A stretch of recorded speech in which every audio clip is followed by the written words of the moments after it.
claims. Now, he warned that his forces will seize the areas by force if it does not. Now, of course, the Russian army has been slowly but steadily grinding through eastern Ukraine.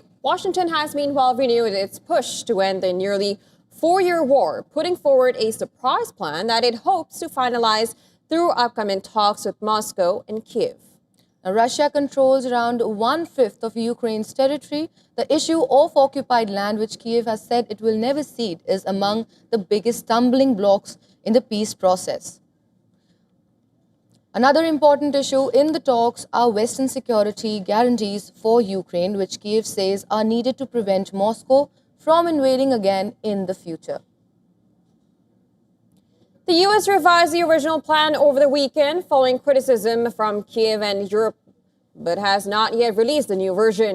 Now, Putin, who has seen the new plan, said it could be negotiation starter, but cleared that Russia was still seeking international recognition of occupied territories. Ukrainian President Volodymyr Zelensky's top aide, Andriy Yermak, has strongly denied that. In an interview with U.S. outlet The Atlantic, he said as long as Zelensky is president, no one should count on us giving up the territory. The U.S. is thought to have shortened the draft to about 20 points. U.S. Envoy Steve Witkoff is expected in Moscow next week to discuss the revised document, and the U.S. Army Secretary Dan Driscoll is due to visit Kyiv later this week.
U.S. President Donald Trump has announced that one of the two National Guard troops shot near the White House has died. He described the 20-year-old Specialist Sarah Beckstrom as a highly respected, young and a magnificent person.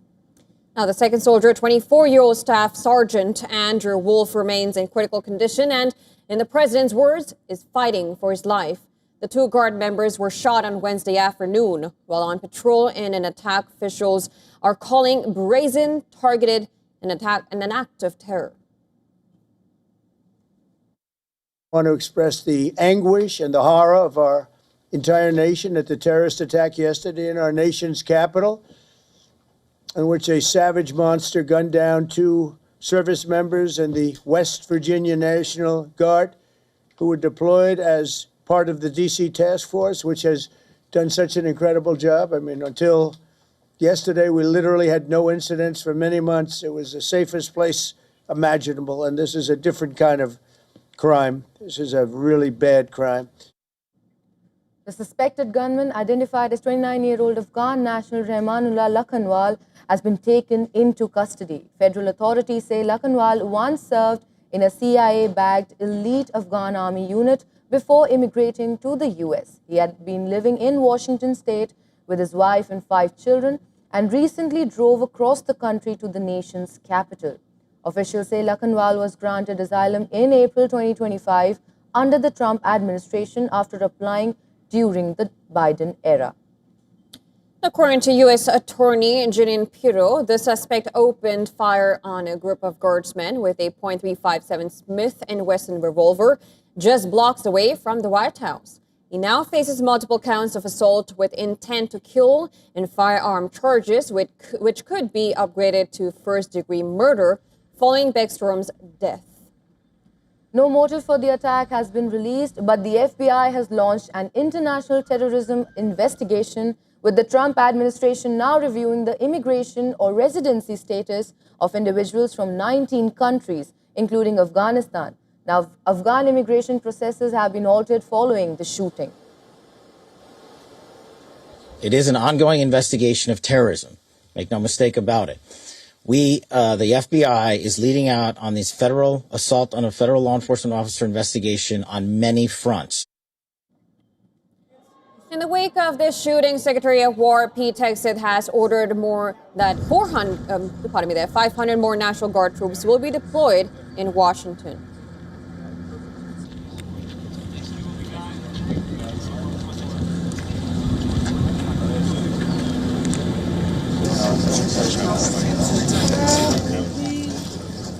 Now, WION's correspondent Susan Tenani has sent us this report for more details. Take a look. 2 members of the National Guard were shot just blocks away from the White House on Thanksgiving Eve in what officials are calling a targeted ambush. The Guardsmen were on a high visibility patrol when a lone gunman approached them and opened fire. The suspect has been taken into custody. The motives are unclear.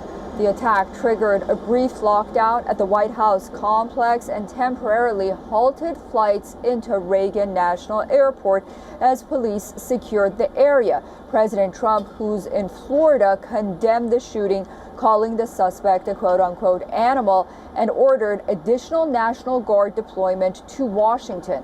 Authorities say there is currently no threat, but the investigation remains active and, of course, has only just begun. Susan Tehrani reporting from New York for WION World is One.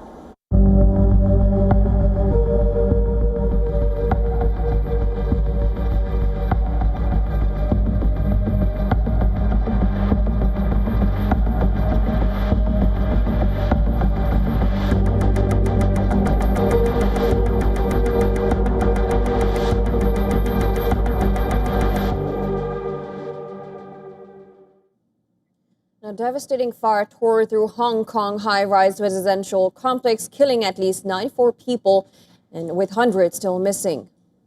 Now, the incident comes as Hong Kong heads to polls on December 7th. Now, of course, the Wong Fu Court residential complex is located in the northern district of Tai Po. The area is home to some of the world's most densely populated and tallest residential blocks. The Wong Fu Court complex is made up of 8 31-story towers. It contains about 2,000 flats and were being renovated at the time.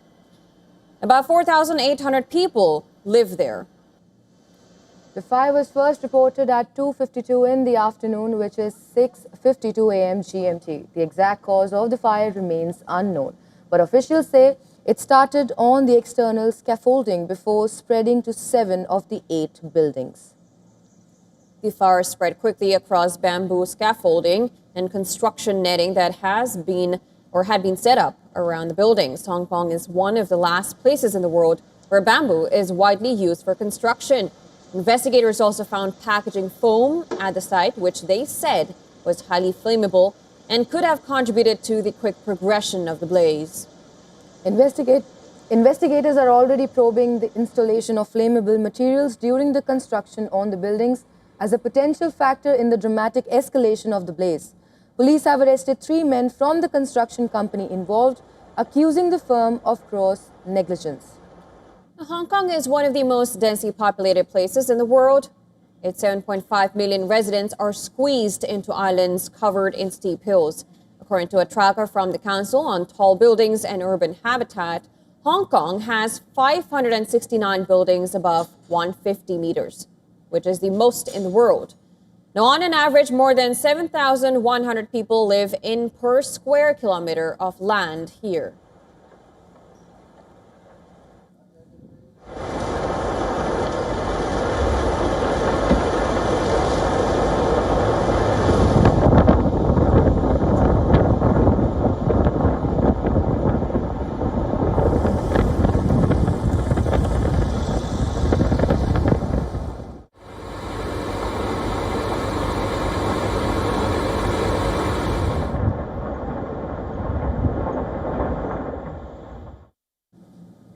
Israeli forces shot and killed 2 Palestinian men in the West Bank city of Jenin after they appeared to surrender. Now, in a footage, the men were seen exiting a building surrounded by armed Israeli forces in Jenin, lifting their shirts and lying on the ground in an apparent surrender. The forces then appeared to direct the men back inside the building before opening fire at the close range. IDF has said that it is reviewing the incident as the killings have sparked outrage. Israel's National Security Minister Itamar Ben-Gvir has backed the actions of the IDF, saying that the troop shot wanted terrorists and terrorists should die. But on the other hand, the Palestinian Authority has accused Israeli forces of deliberately committing a war crime and strongly condemned the execution. 4 European nations, France, Germany, Italy and UK, issued a statement urging Israel to stop what they called increasing settler violence against Palestinian civilians. Now, they condemned the violence while demanding stability in the West Bank. In another development, a Palestinian-American teen was released from Israeli detention after 9 months following pressure from the U.S. He was arrested in February for allegedly throwing rocks at Israeli settlers, an allegation he has denied. Meanwhile, in Gaza, according to sources, negotiation by mediators, Egypt, Turkey, Qatar and US are underway to secure safe passage for dozens of Hamas fighters holed up in tunnels. Now, reports suggest that they are trying to reach a compromise that would allow Hamas fighters to leave the tunnels behind the yellow line near Rafah. Now, a humanitarian crisis threatened the residents of Gaza.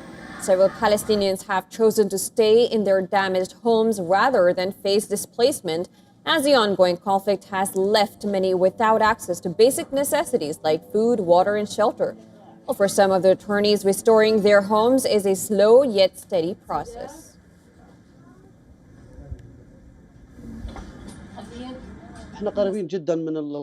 It is clear that there is no truce. We are very close to the yellow line. It is some 500 meters away. Every day, every minute there is a bombing. Every minute rubble falls on us.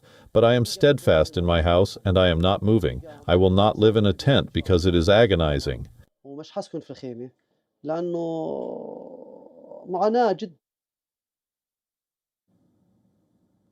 US President Donald Trump has reportedly asked Japanese Prime Minister Sanae Takaichi to avoid further escalation in a dispute with China during a call this week.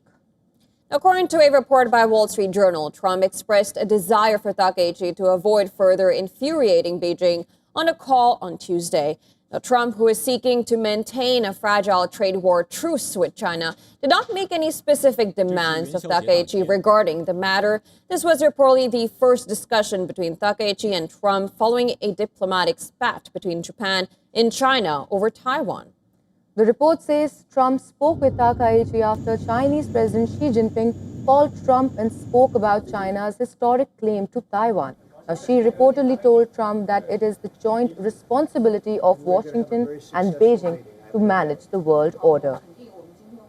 According to China's Foreign Ministry, Trump told Xi during the call that the U.S. understands how important the Taiwan question is to China. However, the issue of Taiwan found no mention in his Truth Social post on his discussions with Xi. It just praised extremely strong U.S.-China relations. Taiwan, which rejects Beijing's ownership claim, has maintained a return to China that is not an option for its 23 million people. Japan, on the other hand, has dismissed the report, saying there is no such fact. Takaichi, in her reporting of the call with Trump, says that they discussed the U.S. president's conversation with Xi as well as bilateral relations. However, there is no mention of any such warning by Trump. China has repeated its criticism of Takaichi's remarks on Taiwan. Now, it has warned that Japan will have to pay a painful price if it steps out of line over Taiwan. The phone call between the leaders of the US and Japan is a matter between the two countries. We will not comment on it. The Taiwan question is China's internal affairs and will not allow interference from any outside forces. The row between Asia's two biggest economies began after Takaichi sparked the biggest diplomatic bust-up with Beijing earlier this month. She told Parliament that a hypothetical Chinese attack on Taiwan could trigger Japanese military action. Now, her remark enraged Beijing, prompting it to warn its citizens against traveling to its East Asian neighbor.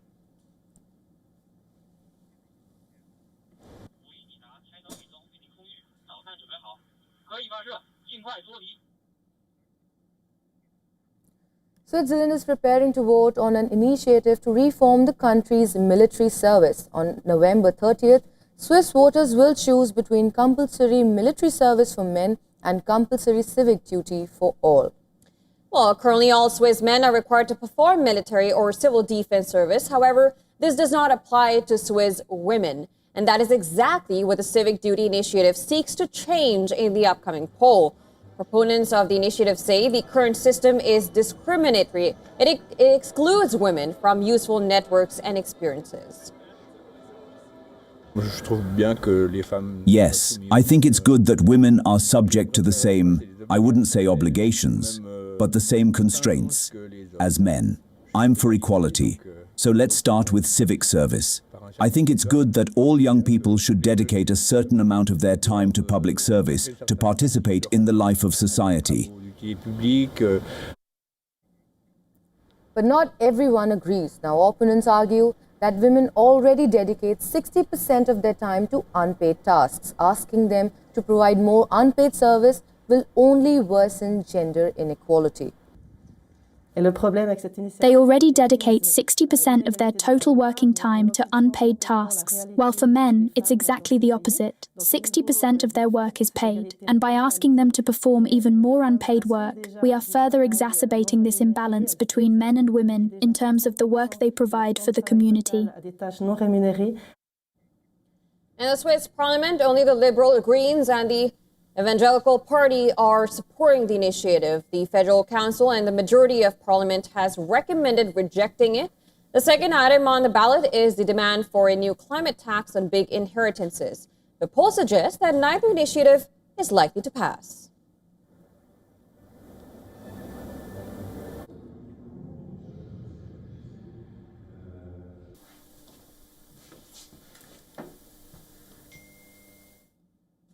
Now, the Earth breathes ancient and alive. In a surge of fury motion, 5 volcanoes have erupted across the globe within just 72 hours. We witnessed the planet's restless pulse, a dramatic display of nature's power that commands our attention. Is there a hidden signal which our planet is sending? Well, take a look at our next report.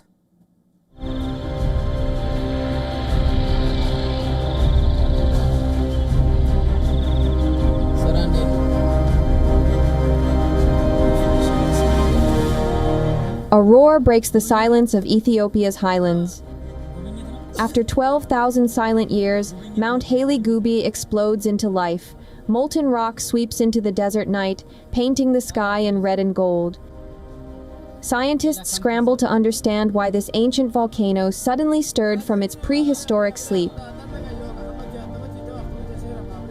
Thousands of miles away, Indonesia, home to more than 100 active volcanoes, is glowing again. In the last 30 days, Indonesia recorded 1,400 quakes of magnitude up to 6.4.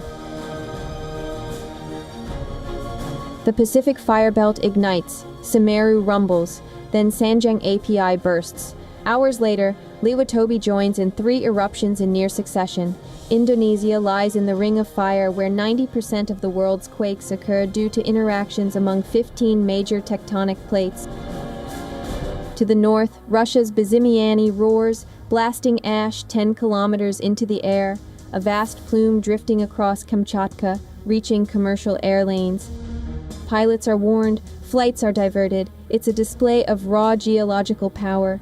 And yet, within the destruction lies beauty. In Hawaii, the Kilauea volcano glows under the night sky. Rivers of magma twist across black rock, the surface shimmering like liquid glass. It's the same force sculpting continents and building islands, the heartbeat of a living planet. Experts warn that these eruptions, though dramatic, are not linked. Earth's crust is a restless, shifting skin powered by heat and pressure, deep below. Each volcano moves to its own rhythm, guided by tectonic forces that have shaped the planet for 4 billion years. For now, there's no sign of a global chain reaction, just a sharp reminder that beneath our feet lies a world still alive, unpredictable, and endlessly powerful.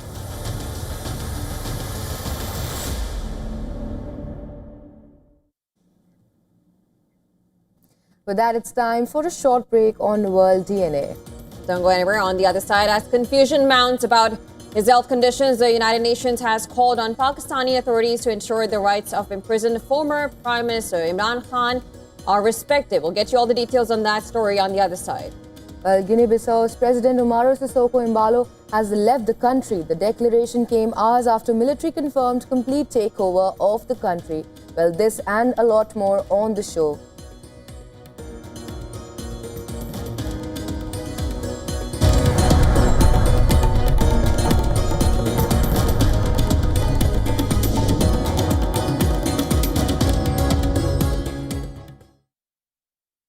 WION, India's global voice, the channel that brings you the biggest stories from across the world through India's lens. Now available in more than 190 countries worldwide. Because we believe that the world is one. Watch us in Africa, Europe, USA and Canada, South America, Asia Pacific, Middle East and North African regions. Also available on these digital platforms across the world. WION. World is one. The Earth is sending distress signals.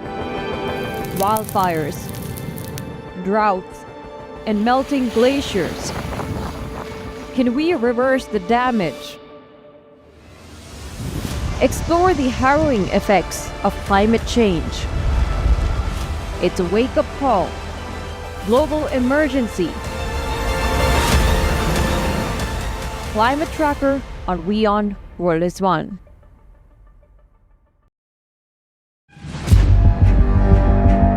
Where darkness hides behind every corner.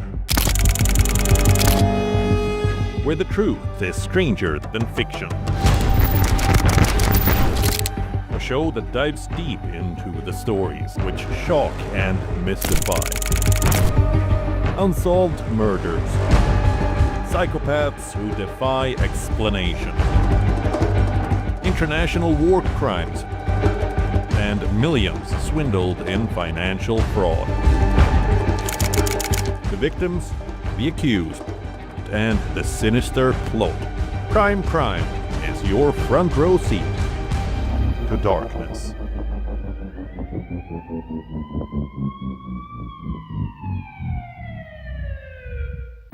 Rashtriya Swayamsevak Sangh. To some, it's an extreme ideology. To others, it's the very soul of India. To some, it's rebellion. To others, it's a principle of nation building. Coming soon to challenge perceptions in RSS centenary year, Kesariya at 100.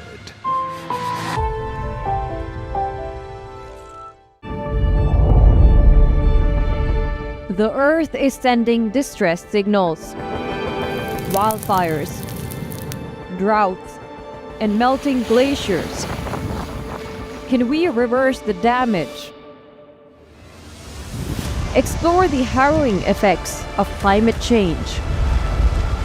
It's a wake-up call. Global emergency. Climate Tracker on WION World is One.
Welcome back. Thanks for staying with us. You're watching WION World is One, and this is World DNA with me, Dr. Kumar, and my colleague Ada Janeja. Let's begin with the headlines.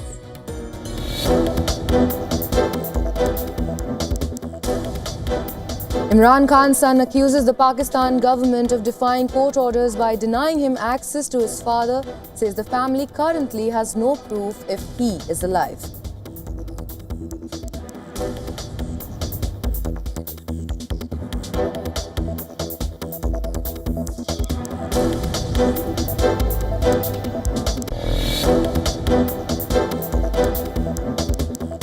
Israeli forces shoot and kill 2 Palestinians who appear to be surrendering in the West Bank, prompting global condemnation. The IDF says it is investigating the circumstances of the incident.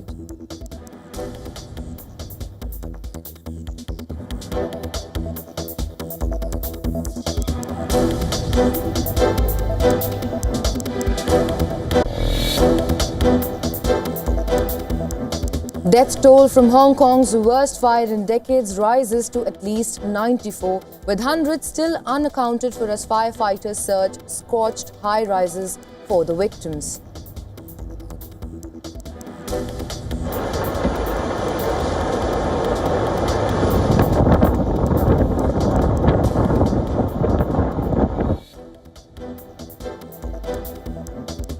Russia accuses Japan of acting on U.S. orders, warns it would respond harshly to plans to deploy missiles on island off Taiwan coast.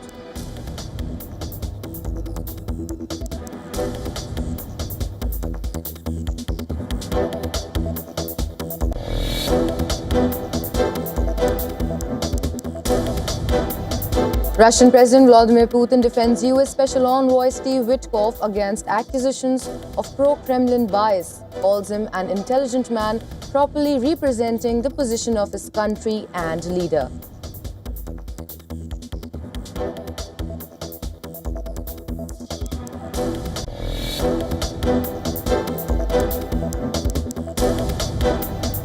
Russian President Vladimir Putin says he will halt his offensive in Ukraine if Kiev pulls out of the territories Moscow claims, warns that his forces will seize the areas by force if it does not.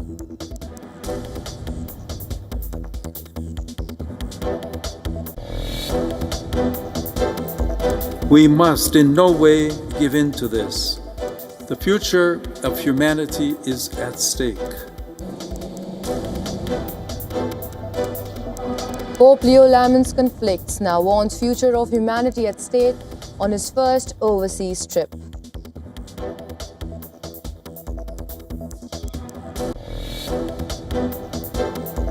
One of the guardsmen that we're talking about, highly respected, young, started service in June of 2023, outstanding in every way. She's just passed away. U.S. President Donald Trump announces the death of one of the 2 National Guard members who were shot near the White House a day earlier, adds that the other soldier is still fighting for his life.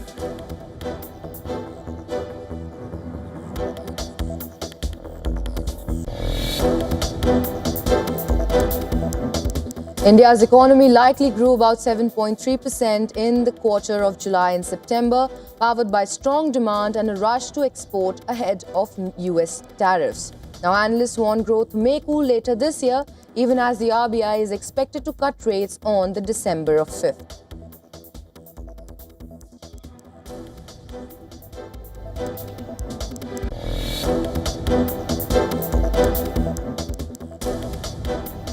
Atletico Madrid fined and put on probation by UEFA as punishment for racist behavior by fans at Champions League game against Arsenal.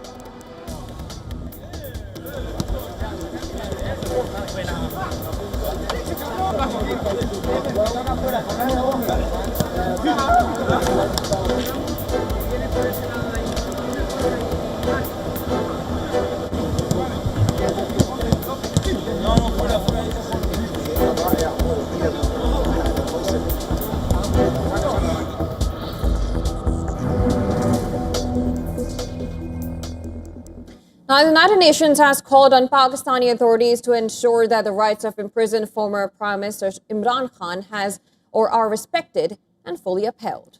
This as anxiety mounts in Pakistan among his supporters and family over his health and conditions in detention. Now, Imran is serving a sentence at the Adiala jail in a $1 million corruption case. He also faces pending trials under the Anti-Terrorism Act related to the protest of May 9th, 2023. Authorities have charged the PTI founder in around 200 cases, but Khan claims they are politically motivated. In response to WION question, Farhan Haq, deputy spokesperson for the UN Secretary General, demanded that the authorities in Pakistan respects and upholds Imran Khan's rights. As concerns grow over the well-being and health of former Pakistani Prime Minister Imran Khan, the UN has now reacted. Farhan Haq, who is the deputy spokesperson of the UN Secretary General, in response to a WION question, said that we want Imran Khan's right to be respected and fully upheld. Now, this is an important development indeed at a time when there are a lot of rumors circulating. Now, the Adiala jail administration has dismissed reports that Khan has been moved out of the facility. In a bid to quell rumors surrounding Imran's whereabouts, the jail authorities claim that the PTI founder is in good health and receiving complete medical attention in prison. But Imran Khan's family continues to raise questions. His son, Qasim Khan, has sounded the alarm over his father's safety, claiming that for the past 6 weeks he is being held in solitary confinement in a death cell with zero transparency. Qasim alleged that Imran Khan's sisters are being denied visits, now despite court orders, and that there has been no contact or proof of his life. He said he and his brother have had no contact with him either, adding that the absolute blackout was not a security protocol. Now, Qasim has accused Pakistani government of deliberately hiding Imran Khan's condition and preventing his family from knowing if he is safe. Qasim called on the international community, human rights organizations, and democratic voices to demand proof of life of Imran Khan, enforce court-ordered access, as well as call for his release. Imran Khan's sister Noreen slammed the West for their silence on Imran Khan. She accused them of backing the Sharif government to suit their interests.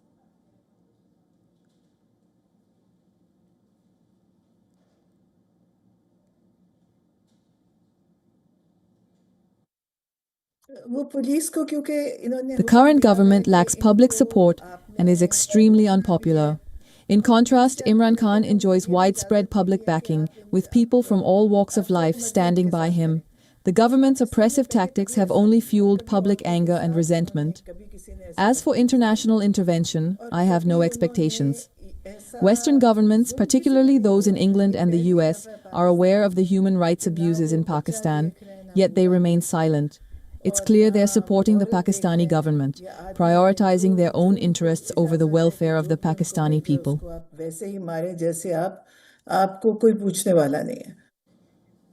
Imran Khan's party, Pakistan Tehreek-e-Insaf, PTI supporters, Minister Sohail Afridi, held a protest outside the jail after they were denied permission to meet Imran Khan. And for more, our Assistant Editor of Foreign Affairs, Sidhan Sibul, is joining us on the phone line. Sidhan, thank you so much for joining us. We know that the UN has also called out this incident. What is the latest that you can bring in for us? Well, the situation remains concerning over the health and the well-being of the former Prime Minister Imran Khan. Now, yesterday, the UN, in response to WION question, said that his rights should be upheld and respected. And of course, last night was a pretty long night as many supporters of Imran Khan, the PTI party, and of course the Chief Minister of Khyber Pakhtunkhwa held a sit-down in front of the Adiala jail. We know that the family members have been saying that they have been denied any contact with Imran Khan, and there are a lot of rumors circulating about his health. Now, essentially, the situation of Imran Khan, who is the former Prime Minister of the country, shows that how there are human rights concerns in the country, and of course how the country, which is now under a de facto rule of the military, has been trying to dismiss not only Imran Khan but his party as well. We saw in the parliament as well, PTI senator raising voice as well. So in last 48 hours and 24 hours, we have seen increased focus in Pakistan over the situation of Imran Khan, his well-being, and where he is, his whereabouts, because that remains the big question for a large portion of the masses. We know that while Imran Khan, his name leads to a lot of views in Pakistan, he remains a very popular figure in the country. All right, Siddhant, of course, we'll be coming back to you as and when we get more updates. Thank you so much for joining us and giving us the latest.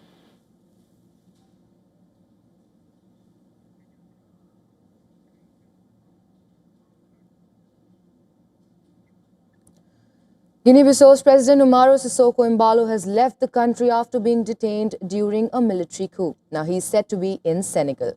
And this comes as the military in the country on Thursday appointed a general as its new leader, a day after seizing power and derailing the announcement of election results. Now, the country's general has announced his appointment as the new leader for a one-year period. The declaration came hours after military confirmed complete takeover of the country and shut down all institutions.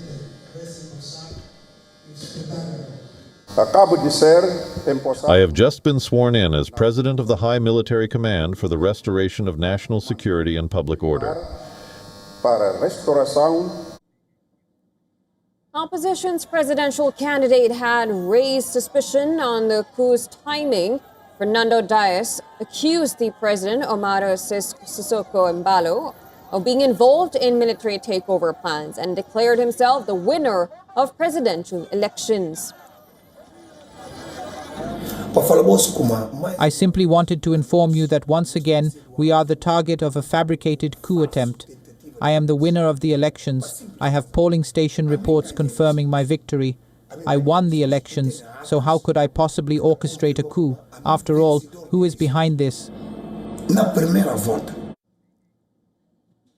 Voters cast their ballots just 5 days ago on November 23rd, and counting began the very next day. Now, the poll body was expected to announce a provisional result, but everything changed a day before that. Residents of Guinea-Bissau hoped for stability and development during the election process. But with the military coup happening hours ago, there is uncertainty around the country's political future now.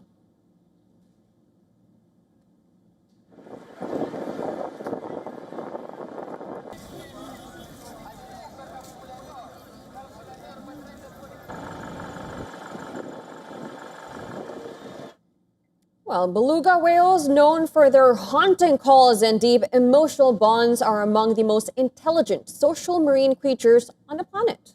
30 captive beluga whales at Canada's Marineland are now at the center of a fierce international row.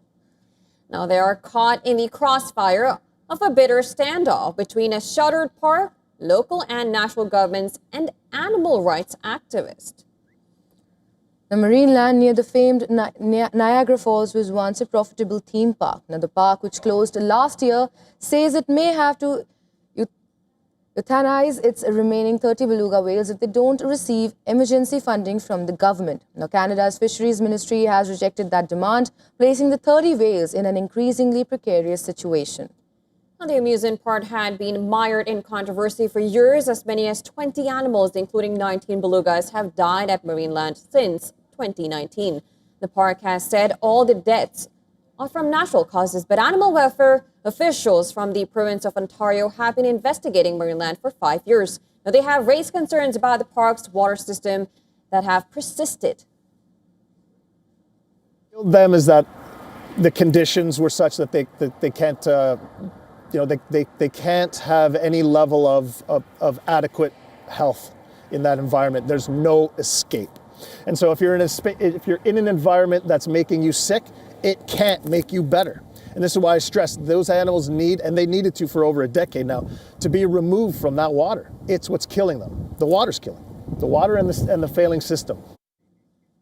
Scientists warn that returning belugas to open water after years in captivity is risky. Some may not survive in the wild. For the 30 belugas, time is running out. The standoff over marine life, human responsibility, and the moral cost of entertainment has left the whales awaiting for justice.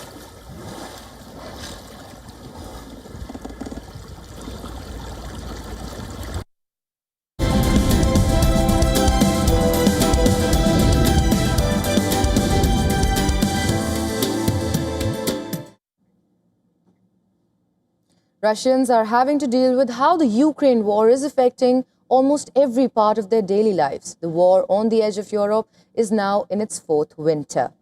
It is now weighing on Russian households as well. People are spending less on food, and businesses in the steel, mining, and energy sectors are having a hard time. And this means the country's economic engine is showing signs of cracks. The effects on the economy are expected to get worse, with inflation rising and consumer demand going down. At the same time, the government is taking on more debt and putting in place new taxes to deal with the growing budget gap. The earlier resilience spurred by massive fiscal stimulus and record energy revenues is being tested. The sanctions are starting to weigh on Moscow's revenues, even as it expands military spending. Alexander Gabuev, Berlin-based director of the Carnegie Russia-Eurasia Center, said based on the overall economic indicators, it would be in Russia's best interest to stop the war now. He added, still to want to end the war, one must see the edge of the cliff. Russia is not there yet. Now, the situation is a sharp contrast with earlier in the war, when gross domestic product was expanding on the back of military-linked investments. They had driven an almost 20% growth in wages in 2024, boosting consumer demand. But that contributed to higher inflation. With the central bank's rate hikes last year, inflation has eased to about 6.8% in early November. But a study from the Center for Macroeconomics analysis say that the fall in inflation is due to weaker consumer demand. Now, that analysis center is run by Russian defense minister's brother. Now, there has been a dramatic shift in Russia's retail industry. According to local media, 45% of store closures are fashion retailers, with every second store shutting their shops. The state-owned Rossiyskaya Gazeta newspaper showed the demand for electronics has dropped to its lowest level in 30 years. Notably, Russians are cutting back on food. Well, that is according to the lender SBER Bank's open data platform that tracks incomes, spending and business activity in real time. Inflation drove up sales for Russia's biggest grocery chains, X5 Group, in the September quarter. But falling demand and rising costs caused a net income decline of about 20%. Now, the daily newspaper found that the sales of milk, pork, buckwheat and rice fell by 8 to 10% in the last 2 months. Now, Bloomberg spoke to a few Russians and published their comments in a report, but the media house withheld their surnames to avoid any potential repercussions. Here's what Russian households had to say. 27-year-old Elena, an event company manager from the Moscow region, said prices are now rising faster than wages. The rising cost of imported goods has caused her to alter her shopping habits. She now favors domestic brands, but buys fewer garments overall. A 40-year-old Denis, a manager from Tambov in central Russia, said the average bill for weekly grocery purchases has more than doubled in recent years. His family has cut back on their fruit and vegetable purchases as they are forced to reevaluate their budget.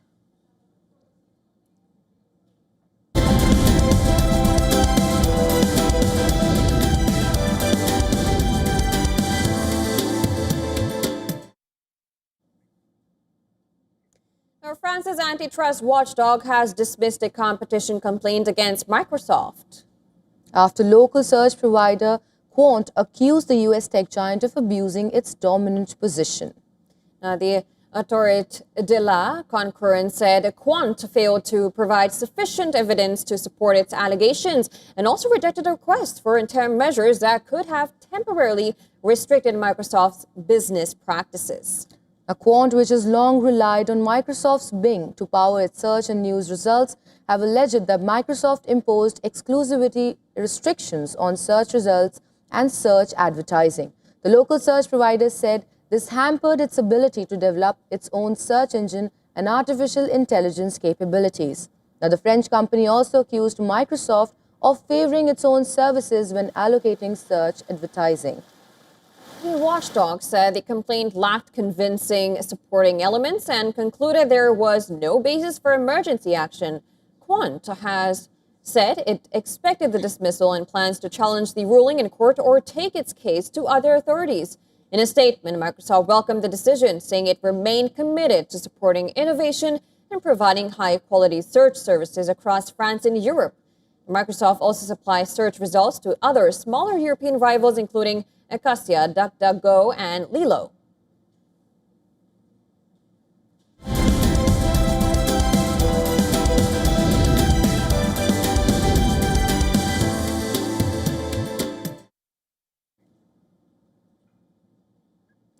Well, on to some sports now. India's World Cup winning all-rounder Dipti Sharma has become the joint second most expensive player in the Women's Premier League history. And this after UP Warriors shelled $358,000 for her services. However, there were no takers for Australia captain Alyssa Healy. Let's first take you through the 10 biggest buys of the auction. Now, Dipti, the player of the tournament at the Women's ODI World Cup, was expected to attract massive bids, and she did. Now, the Delhi Capitals initially won the bidding war at $56,100 before the UP Warriors used their right to match cart. The Capitals then pushed the bid straight to $358,000, but the Warriors matched it without any hesitation, making Dipti the second costliest purchase in the WPL history. New Zealand all-rounder Amelia Kerr was the most expensive foreign buy, with defending champions Mumbai Indians bringing her back for $335,000. Now, veteran Indian pacer Shikhar Pandey comes third on the list. The UP Warriors paid $268,000 for the 36-year-old. New Zealand's Sophie Devine and former Australian captain Meg Lanning come next. The Delhi Capitals also bought India's World Cup winner Shri Chadani for $150,000. And they paid the same amount for West Indies' Chanel Hendry. Australia's Phoebe Litchfield, South Africa captain Laura Woodward, and India's Asha Shobana complete the top 10. Now, next year's WPL begins on January 9th, with the final schedule for February 5th.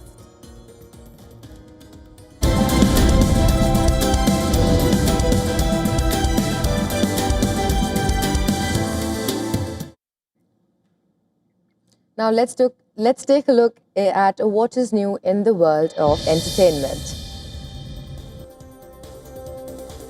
The Princess of Wales, Kate, has visited the Anna Freud Children's Mental Health Charity in London. The visit aimed to spotlight the crucial role of relationships in early childhood development. Her visit also marked the launch of a new Royal Foundation program with Anna Freud, aimed at training health visitors to support babies' emotional and social well-being. Princess Kate, who has been long associated with early years initiatives, met staff, interacted with families benefiting from the charity's work, and played with young children. She later greeted crowds gathered outside. Now, the program hopes to strengthen the developmental foundations essential for lifelong mental health.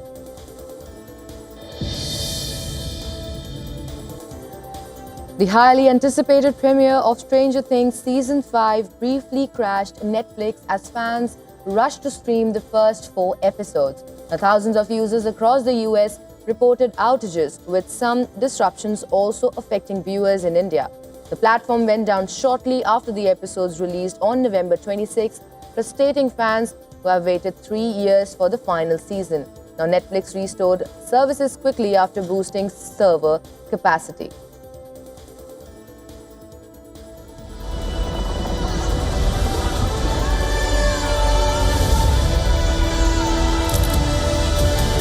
True to ourselves.